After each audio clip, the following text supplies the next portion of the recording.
Ну, ось задній лонжерон встановлений на своє місце. Зроблено розмітку, як має бути стійка, ліва, також права. На стійці, ось наша стійка, вже посверлені отвори під електрозакльопи, зачищено. І тут перенесено і зачищено від ґрунтовки для зварювання.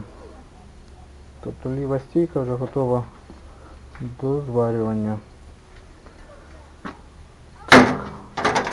Сьогодні в нас субота, можливо ще встигнемо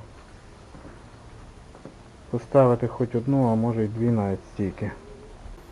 Ну ось стійки ми прихопили.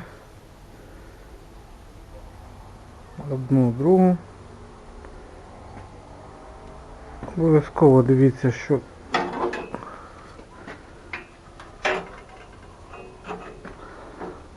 був кут 90 градусів по одній і по другій стійці.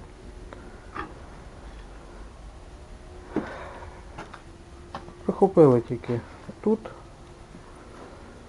на один, так само з цієї сторони. Для чого це зроблено? Ми зараз будемо крила приміряти, які в нас тут стояли.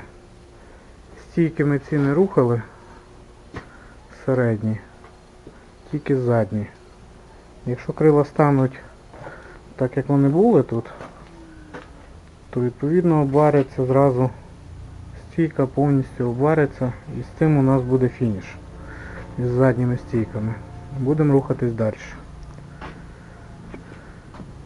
Так що сьогодні ми встигли поставити, можливо, що повністю обваримо. Зараз буде примірка крил. І на сьогодні, напевно, буде досить. Завтра вихідний, а там уже з понеділка ми будемо рухатись далі.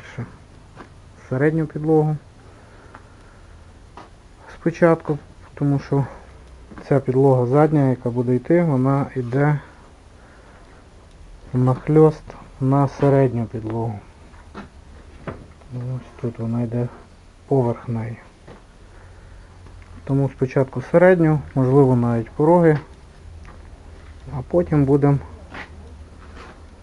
ставити задню підлогу. Так, стійки ми поставили, вже повністю проварили всюди, але знову ж таки вийшло трошки не так, як хотілося. Оцю прийшлось, коли примірка була крил, відрізати поперечку і переставити її більше вглуб. Тому що тут, коли ставиться крило, йде кронштейн стопа заднього. Він впирався, крило не заходило. Прийшлось зрізати, зараз зачиститься і провариться. З тої сторони вже відрізали і проварили. Ось так. Стійки вже стоять задні.